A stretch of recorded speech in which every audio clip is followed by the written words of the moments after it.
Olá, boa noite. Está no ar o Redação TVE desta terça-feira, 13 de janeiro. E começamos a edição de hoje em clima de praia.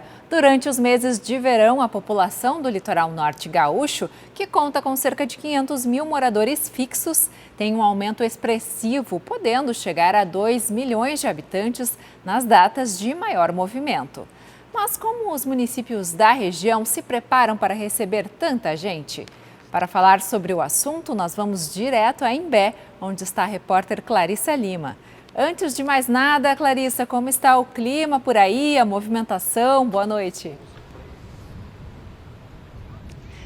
Boa noite, Lívia. O clima aqui na praia de Imbé está muito agradável. Uma brisa gostosa, temperatura na casa dos 25 graus, muito diferente do calorão que está aí em Porto Alegre. Como tu pode ver aqui atrás de mim, alguns pescadores estão aproveitando o final da tarde, né? E também a gente vê alguns veranistas curtindo a orla. E com relação à expectativa de público, como é que o Litoral Norte vai se preparar para esse veraneio de 2026? Quem está aqui comigo, Lívia, é o presidente da Associação dos Municípios do Litoral Norte e também prefeito de Imbé, o Luiz Henrique Vedodato. Boa noite, prefeito, muito bem-vindo. No Natal e Ano Novo, o litoral se preparou muito para receber um número recorde de turistas, né? Como é que o Litoral Norte está se preparando agora para essa temporada, né? Que nós temos aí também o feriadão de Iemanjá, a tradicional festa de Iemanjá aqui na Orla, e o carnaval, né? Que sempre atrai muito público.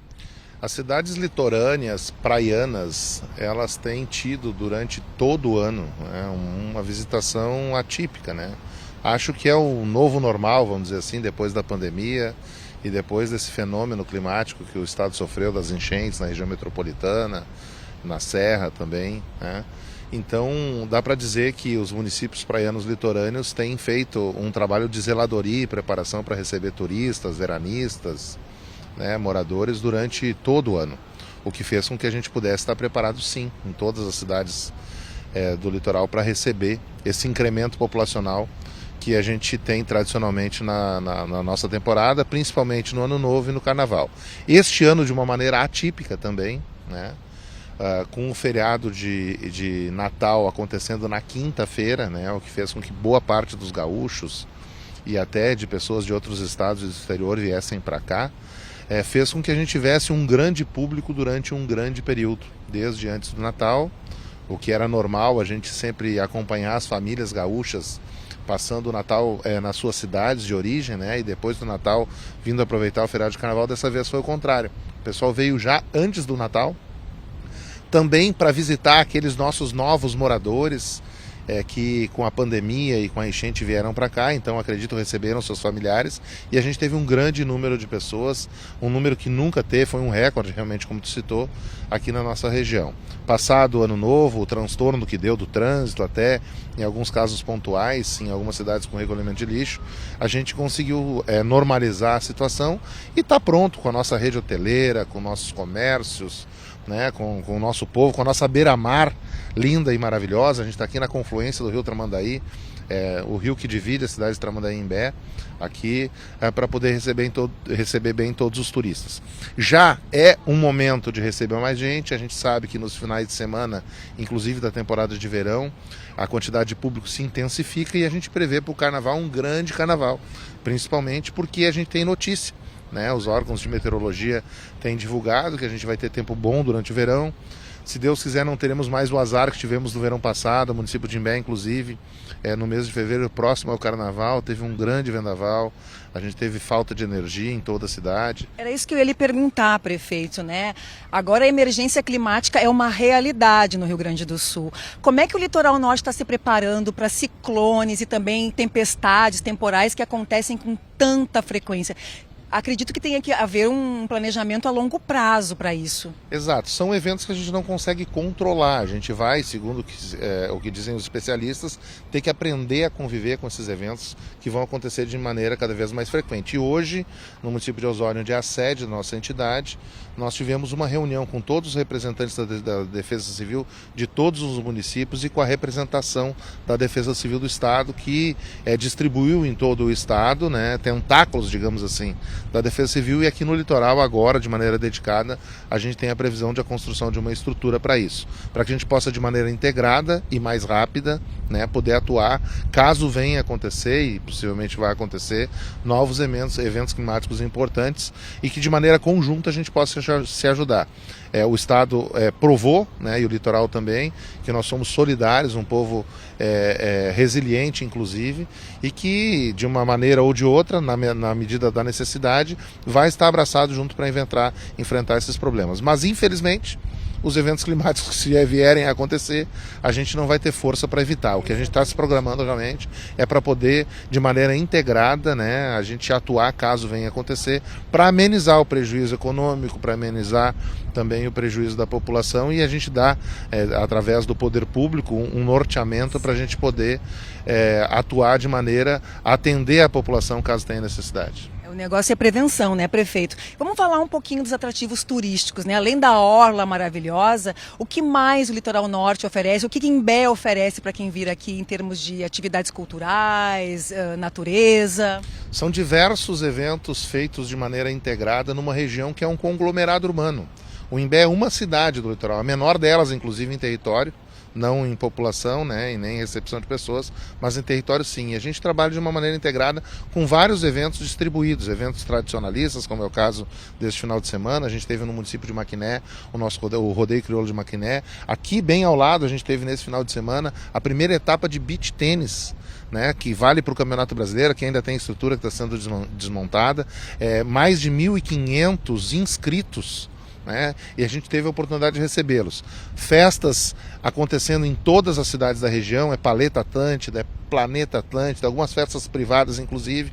Tem a tradicional festa de Iemanjá, que acontece, né, tradicionalmente em todas as cidades litorâneas da beira da praia. A gente vai ter de novo, como já teve em todas as cidades aqui, uma estrutura montada para que esses que vêm aproveitar essa festa também, que dá para dizer, porque é uma festa turística religiosa, né, sejam bem recebidos. E por final a gente prevê ali já para o meio de fevereiro, uma pena que esse ano é no meio de fevereiro, também o Carnaval, que é uma festa tradicional aqui da nossa região. Em todas as cidades, o Carnaval de rua, das praças, né, e de clubes também acontecendo. Tá certo. Muito obrigada, prefeito. Lívia, pelo que tudo indica, vai ser um excelente veraneio aqui no Litoral Norte gaúcho. Devolvo para vocês aí do estúdio e a gente encerra com imagens aqui dessa beleza de orla. Maravilha, muito obrigada, Clarissa. E será que o tempo vai colaborar com os veranistas? A gente confere agora a previsão para esta quarta-feira. O destaque é para o aumento das temperaturas. Vamos ao mapa.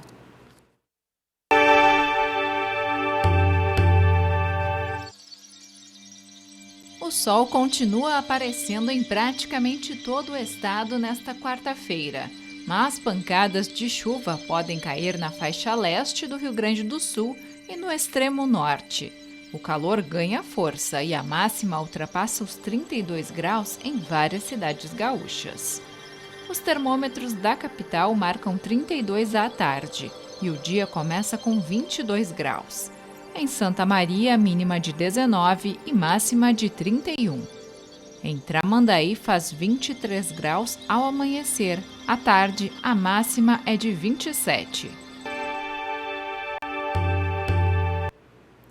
Está tramitando na Câmara de Vereadores de Porto Alegre um projeto de lei para a criação de um cadastro de imóveis abandonados na capital. Se aprovado, o município vai poder intervir nesses espaços ou até transferir a propriedade dos bens. Na cidade onde se constrói muito, também há muitos imóveis ociosos e abandonados. E há ainda situações específicas de prédios tombados, com proteção legal pelo valor histórico. No centro, na rua Riachuelo, 2 casos emblemáticos. A Casa Azul, em que restou apenas a fachada, e a confeitaria Rocco, que se tornou patrimônio público. No caso da Casa Azul, É um processo judicial que está ainda em andamento, né? A ideia é que esse imóvel, ao ser colocado no patrimônio do município, a gente possa fazer os encaminhamentos devidos, até porque ele é um imóvel que está com risco estrutural. Então, também a gente tem dificuldade de ingresso lá para fazer qualquer tipo de limpeza, qualquer tipo de ação lá dentro, neste momento. Mas ele está com o processo judicial andando. E no caso da Casa Rocco, ele já é um patrimônio desde 2023 da Prefeitura e agora a gente vai fazer todas as... A Prefeitura está colocando essas possibilidades de financiamentos para fazer a reforma, porque também é um imóvel tombado, então também um valor maior, né? A Prefeitura recebe cerca de 10 denúncias por dia relacionadas a imóveis vazios, que são alvos de depredações, acumulam lixo ou são um risco para a segurança de quem circula nas proximidades. A gente tem aí uma rapidez até no atendimento desse tipo de situação. A questão toda é justamente achar os proprietários, especialmente quando são imóveis que estão em inventário ou estão em sucessão. Isso é mais difícil. E aí parece que nós não estamos agindo, mas a gente já foi ao local, já vistoriamos e estamos aguardando essa primeira notificação para poder agir mais efetivamente com a limpeza e com o fechamento. Não há um levantamento oficial sobre a quantidade de casas e prédios nessa situação. De acordo com a Secretaria Municipal da Fazenda, há 133 mil imóveis inadimplentes com o IPTU em Porto Alegre, o que representa 7% do total, e uma dívida de 80 milhões de reais.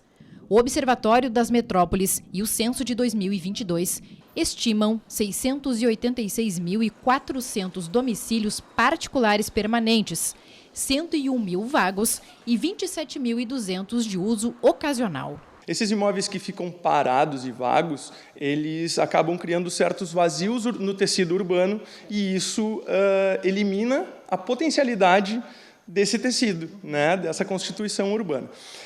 A função social do imóvel e a legislação a respeito disso começa lá em 1988 com a Lei da Constituição de 88, né? E depois, em 2001, ela é reafirmada pelo Estatuto da Cidade, trazendo isso novamente e sempre colocando o plano diretor como um dos responsáveis dentro dessa cobrança. O Estatuto da Cidade estabelece que imóveis urbanos abandonados que não cumprem a função social podem sofrer medidas como IPTU progressivo e até desapropriação pelo poder público. Mas isso não é, claro, né, o objetivo principal. O objetivo é que os imóveis estejam com a manutenção adequada, que não causem insegurança à coletividade do entorno. É esse o grande objetivo nosso, que inclusive enquanto fiscalização desses imóveis abandonados. Para além disso, não somente punir, mas sim criar artifícios que fomentem esses reusos, esses restauros, reformas, é importante.